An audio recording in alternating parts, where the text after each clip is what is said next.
I have a crippling fear of the cold, though few out here would consider me irrational for holding such a fear. For miles in every direction, empty snow stretches out into infinity. Gray skies perpetually linger overhead and cast a steady snowfall down to the frigid earth beneath. Just above the horizon, the ice-filled sea lies barren and lifeless. Here, the cold has claimed many victims with her frozen grasp. Men go out, get lost in a sudden blizzard, and collapse in the pale snow. Their movements slowly decay to a futile shivering until they succumb entirely to the inhospitable temperatures. The cold takes no quarter, and her presence hangs as a constant reminder that nature had not meant for man to inhabit this region. I did not always fear the cold. My wife came down with a profound sadness since the birthing of our first child, and sits quietly in our shelter all day. I watch her silently with shimmering guilt. She never speaks or makes eye contact, just stares off into the dark. We have nothing to discuss. In the dead of the night we lay apart, facing the chilled air rather than allowing ourselves to touch. The lack of intimacy takes a toll on both of us. Out here you need somebody to talk to. In crushing isolation, I stagger from the shelter to hunt. I pace out for miles onto the great white plains, driven by a faint desire to escape my circumstances. This longing tugs me along as I trudge through the dry air. I glance down at my footprints breaking through the crisp layer of snow. With a sudden ping of concern, I notice something is wrong. I have no shadow. Reeling with disbelief, I spin around, looking every which way for the familiar shade. The chilled sunlight seems to run right through me, as though I were nothing at all. I look out over the frozen plains for any trace of my shadow.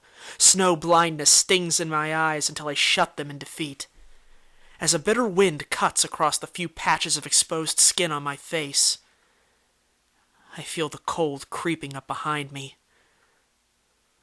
I swear I hear her inching closer. Back in the shelter, I sob. The empty hide cradle lays untouched at the corner of the room, and my wife helplessly watches my unrestrained cries.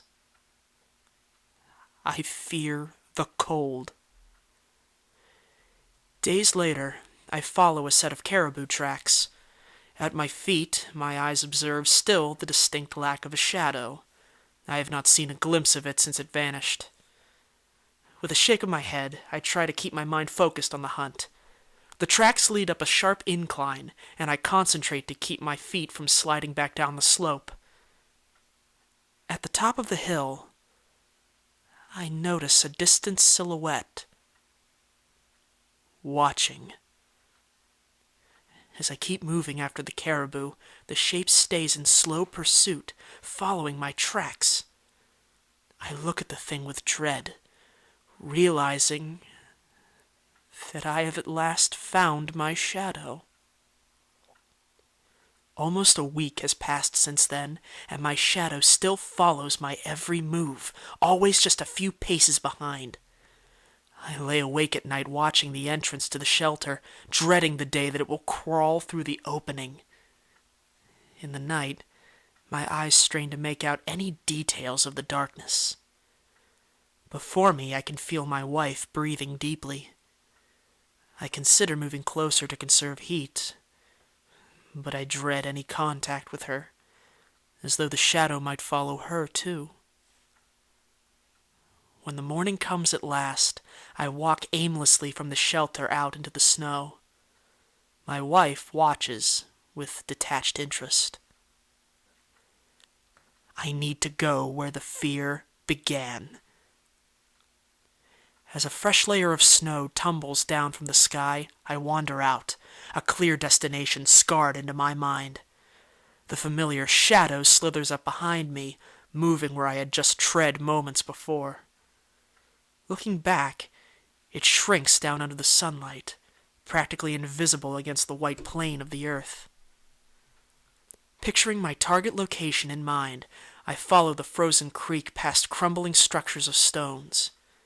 The shadow thing peeks out from the rocks as I proceed past, still hanging around just behind me. With a deep shiver, I spot the place.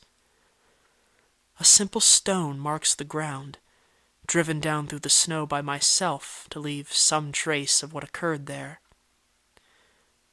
Drawing closer, I find my steps shrinking shorter with each pace. A numb settles in my fingers and toes by the time I make it to the site. I sit down by the decorated stone, where it happened. This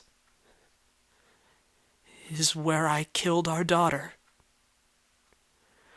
I brought the newborn out to this spot and abandoned her in the snow. We did not have the food for her. Why couldn't she have been a son?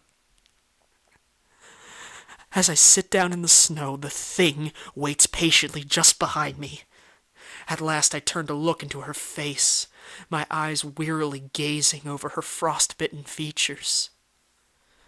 The shadow being leans in closer, its chilled breath spilling out onto my face. Expressionless, the cold embraces me. I feel her wrap me completely, and I dissolve into the flesh of the shadow, fading out with one last shiver. I fear the cold no longer.